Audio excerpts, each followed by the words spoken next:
జై శ్రీరామ్. ఈరోజు భగవద్గీత 5వ అధ్యాయం కర్మ సన్యాస యోగం 7వ శ్లోకం. యోగయుక్తో విశుద్ధాత్మా విజితాత్మా జితేంద్రియః సర్వభూతాత్మభూతాత్మా కుర్వన్నపి న లిప్యతే. యోగయుక్తుడు పరిశుద్ధమైన హృదయము కలవాడు, తనను తాను నిగ్రహించుకున్నవాడు, ఇంద్రియములను జయించినవాడు, సర్వప్రాణుల యందలి ఆత్మ తన ఆత్మ ఆ ఒక్కటే అని తెలిసినవాడు, కర్మలు చేస్తూ ఉన్న కర్మల చేత అంటబడడు. ఇప్పుడు నాకు ఈ రోజున ఒకటి న్యూస్లో సునీత విలియమ్స్, అది ఆమె అంతరిక్షంలోకి వెళ్ళిన 2వ మహిళ. ఆమె ఇవాళే తిరిగి వచ్చింది. ఈ ఎర్లీ అవర్స్లో ఆమె ఒక వీడియో చేసింది.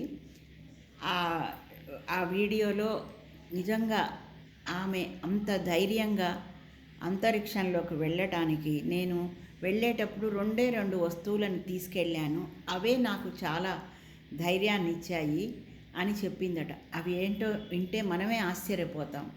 వినాయకుడి ప్రతిమ, భగవద్గీత పుస్తకం, ఈ 2 ఆమెకి అంతరిక్ష యానంలో చాలా ధైర్యాన్ని ఇచ్చాయట. నిజంగా అది ఆమె మూలాలు మన భారతీయ హైందవ మూలాలే, కానీ ఆమె ఎక్కడో పాశ్చాత్య దేశంలో పెరిగిన మన హైందవ సనాతన సంప్రదాయాన్ని ఎంత ఎత్తుకు తీసుకెళ్ళింది.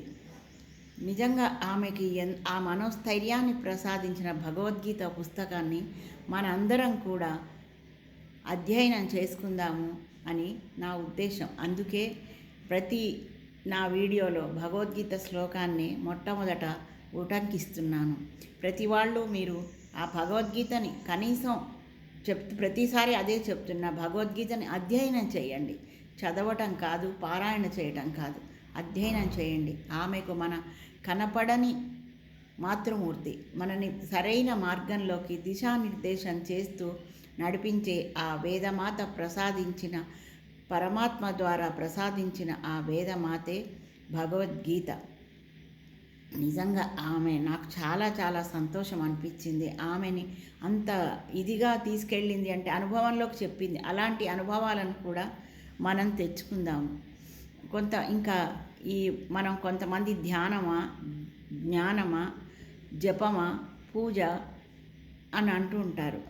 మనకి నిర్దేశింపబడిన కర్మలను నిర్వర్తిస్తూ ఏ మార్గంలో వెళ్ళినా పరమాత్మని చేరుకోవాలి అన్న సత్సంకల్పం, సద్భావన, ఉక్కులాంటి నిర్ణయంతో, దృఢ నిశ్చయంతో మనము నిర్ణయం తీసుకుంటే అంతకంటే మనకి అవసరం లేదు. మనకి ఈ జన్మ వచ్చింది, మనకు మనసులో ఏ కర్మ చేస్తున్నా సారూప్య, సాలోక్య, సామీప్య, సాయుధ్యాలే అని మనం దృఢ నిశ్చయంతో వంట చేస్తూ, తాలింపులు కూర చేస్తూ, పోపు వేస్తూ కూడా మనం అన్నపూర్ణాదేవి స్వరూపంలాగా భావించి మనం చేస్తే ఎంతోమందికి అన్నం పెట్టిన ఫలితం ఉంటుంది. మనకి ఫలితం ఉంటుంది, ఆ తిన్న వాళ్ళకి కూడా సద్భావనలు కలుగుతాయి. మనకి కూడా ఎంత పుణ్యం అంటే ఆ పుణ్య సముపార్జన. అంటే కర్మ సన్యాసం అంటే కర్మల్ని చేయకుండా కూర్చుంటా ఉంటారు చాలామంది. కర్మలు చేయకుండా కూర్చోవడం కాదు, కర్మ చేస్తూ కర్మ ఫలాన్ని మనం ఆశించకుండా ఉండాలి. ఏ క్రియ చేస్తున్నా మనం భగవంతుణ్ణి పొందటం కొరకే అన్న భావనతో మీరు మీ కర్మలు చేయండి. సత్కర్మలే మన పరమాత్మ వైపుకి నడిపిస్తాయి. నచ్చితే షేర్ చేయండి, లైక్ చేయండి. ఏ క్రియలు చేసినా, ఏ కర్మలు చేసినా మనలో భావనలు పరమాత్మ పాదాల వైపుకే మన పాదాలు అడుగులు వేయాలి. ఇదే నా నిర్ణయం. నా సాధనలో కూడా నేను అదే చేసుకుంటాను. ఎన్ని వచ్చినా ఆటంకాలు మనం పరమాత్మ పాదాలకు ఉండి దూరం పోకూడదు అని నా అభిప్రాయం.